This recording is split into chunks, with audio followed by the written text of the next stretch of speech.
Simple happenings that form the starting point of the life of Jesus, a man whose teachings have been handed down from generation to generation and have been the bedrock of my faith. His birth marked a new beginning. As the carol says, the hopes and fears of all the years are met in thee tonight. I wish you all a very happy Christmas. As Queen Elizabeth II approached the final moments of her extraordinary reign, a surprising event took place. It is claimed that just before her passing, she received a message from none other than Jesus. This remarkable story has stirred deep emotions in both royal circles and among the faithful. What could Jesus have told the Queen in her last moments? Was it a message of peace, prophecy, or something entirely unexpected? In this fascinating tale that intertwines royalty and the divine, we explore what could have unfolded. Let's dive in. The Coronation Oath, a lifetime of faith and duty. Born on April 21, 1926, Queen Elizabeth II became Queen in 1952 after the death of her father, King George VI. Her reign spanned over 70 years, making her the longest reigning monarch in British history. Throughout this time, she was a symbol of stability and dedication, guiding the nation through periods of great change. At the core of her life and reign was her deep faith, which shaped many of her decisions. When she was crowned on June 2, 1953, it was not just a spectacular ceremony, it was a sacred moment. During the coronation, Elizabeth made a solemn promise to uphold her duties as the Supreme Governor of the Church of England. This commitment to the Church was a guiding force throughout her life, perhaps even the reason why it's believed Jesus reached out to her in her final moments. But before we explore that, let's take a closer look at her connection with God. The coronation was held at Westminster Abbey, a place rich in history. As part of the event, Elizabeth II took an oath to protect and uphold the teachings of the Church of England. This promise was more than just ceremonial. It deeply influenced her actions as Queen. The coronation oath itself dates back to the 16th century, when King Henry VIII established the Church of England, separating it from the Roman Catholic Church. Every British monarch since has sworn to protect the Church. For Elizabeth, this was not just tradition, it was a personal pledge to lead with faith. In her oath, Elizabeth promised to govern the United Kingdom and the Commonwealth according to its laws, but perhaps most importantly, she vowed to protect the Protestant Reformed faith. This meant ensuring the Church of England remained true to its beliefs while also adapting to a rapidly changing world. Elizabeth took this vow seriously, ensuring that the Church maintained its relevance without losing its core principles. Her faith wasn't something hidden away. Queen Elizabeth regularly shared it with the public through her speeches, particularly during her annual Christmas broadcasts. In these messages, she often reflected on her Christian faith and its teachings, offering comfort and hope to her people. Throughout her reign, her faith gave her strength during times of crisis, both personal and national.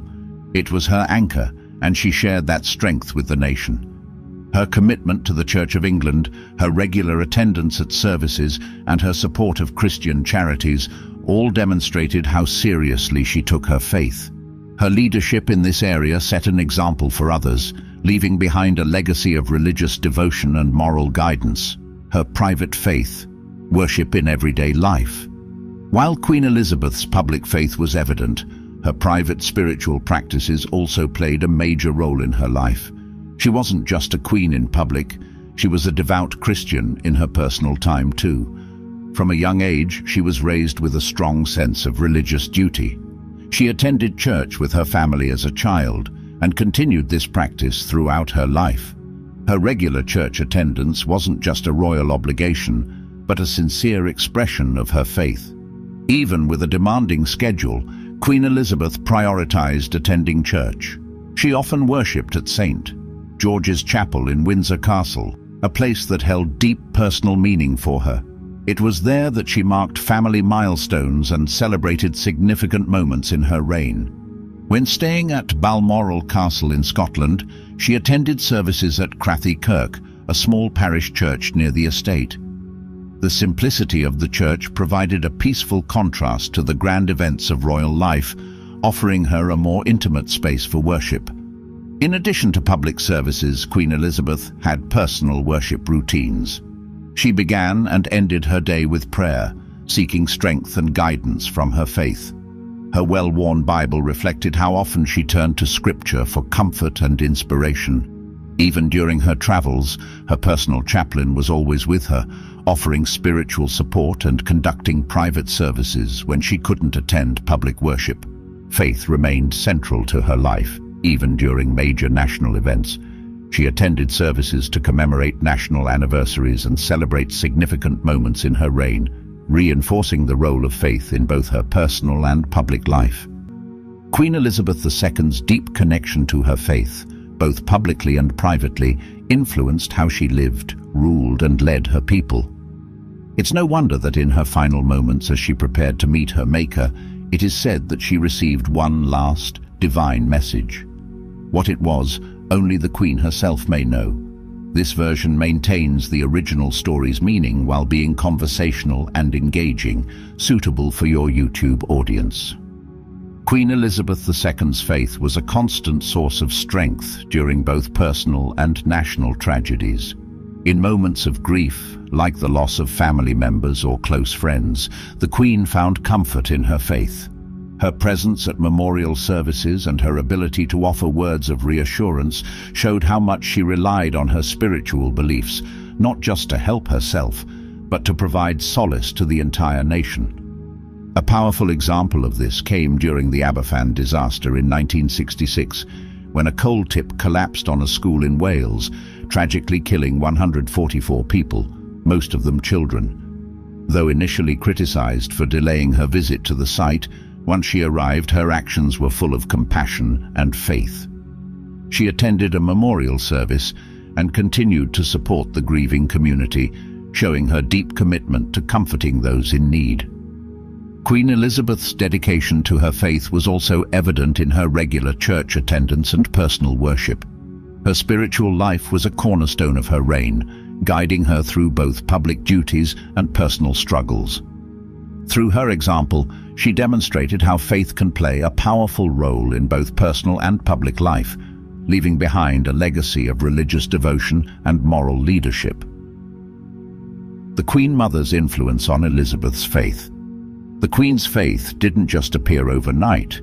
It was shaped from an early age by the strong influence of her mother, Queen Elizabeth, the Queen Mother.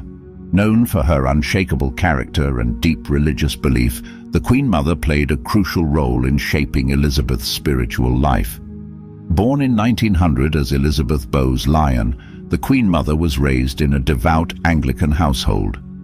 Her marriage to King George VI in 1923 brought her into the royal spotlight, where her faith helped guide the family through the pressures of royal life. This influence was passed on to her daughters, Elizabeth and Margaret. Family prayers and Bible readings were a regular part of their lives, and Elizabeth grew up surrounded by her mother's religious values. This early exposure helped shape her lifelong commitment to Christianity and the Church of England. One of the most significant times the Queen saw her mother's faith in action was during World War II. The Queen Mother's unwavering faith and resilience became a source of strength for both her family and the British people. Her famous words, "The children won't go without me, I won't leave the king, and the king will never leave," demonstrated her deep sense of duty and faith. Watching her mother during these tough years reinforced for Elizabeth the importance of faith as a source of comfort and guidance, lessons she carried with her throughout her reign. The Queen Mother's influence extended to Elizabeth's understanding of her role as a monarch, particularly when it came to upholding Christian values. She emphasized the importance of public worship and moral leadership, lessons that Elizabeth embraced fully. Her approach to her coronation in 1953 reflected this, as she prepared for the religious ceremony with seriousness and deep reflection. The Queen Mother's support during this time helped Elizabeth grasp the weight of her responsibilities as the Supreme Governor of the Church of England. Throughout her life, Queen Elizabeth's public expressions of faith mirrored the example set by her mother. Like her, Elizabeth attended church regularly and leaned on her faith in moments of personal hardship. The deaths of her sister, Princess Margaret, and the Queen Mother in 2002 were significant personal losses, and during these painful times, Elizabeth found solace in her faith, much like she had seen her mother do throughout her life. Even though Queen Elizabeth was a devout Christian, she was always respectful of others' beliefs. As a true Christian, she believed in tolerance and respect for all faiths. And perhaps this deep spiritual connection is why some believe Jesus chose her as the one worthy to receive his message, a message that hints at something monumental coming in 2024. But before we get to that, there's something else worth discussing. Faith in her public addresses, the Christmas messages. Queen Elizabeth II's annual Christmas messages were a beloved tradition that reflected her personal faith and role as the supreme governor of the Church of England. Starting with her first broadcast in 1952, she shared her Christian beliefs, offering comfort and guidance through the teachings of Jesus Christ. In moments of global hardship, like after September 11th, she reminded the world of Christ's message of peace, love, and forgiveness. Her 2014 message emphasized the power of small acts of kindness inspired by Jesus, while her Diamond Jubilee message highlighted the importance of service following Christ's example. Through these messages, she wove her faith into public life, offering stability, hope, and encouragement. Charitable work rooted in Christian values. Queen Elizabeth's charitable work was deeply tied to her Christian faith. As a patron of over 600 charities, including the Mothers' Union and the British Red Cross, she embodied the values of compassion and service. Whether supporting families, promoting social justice, or providing aid during crises, her commitment to helping others reflected her dedication to living out her faith. The message Queen Elizabeth II's funeral, held at Westminster Abbey, was a moving tribute to her faith. As Christian commentators noted, God had already saved her when she professed her faith in Christ. The service, attended by world leaders and broadcast to millions, was filled with hymns and Bible readings, offering a rare opportunity to share the gospel globally. Archbishop Justin Welby commended her soul to God, speaking of her sure hope in the resurrection through Christ. Throughout her life, Queen Elizabeth spoke openly about her faith in Jesus. In a remarkable turn of events before her passing, she received a message from Jesus himself, revealing that he would return in 2024. Although she knew she wouldn't live to see it, the Queen expressed her desire to witness his second coming. Her funeral wasn't just a farewell to a beloved monarch, but a powerful proclamation of the Christian gospel. As we remember her legacy and look ahead to Christ's promised return, we are inspired to live out our faith with the same dedication and hope. Could 2024 be the year? Share your thoughts in the comments below.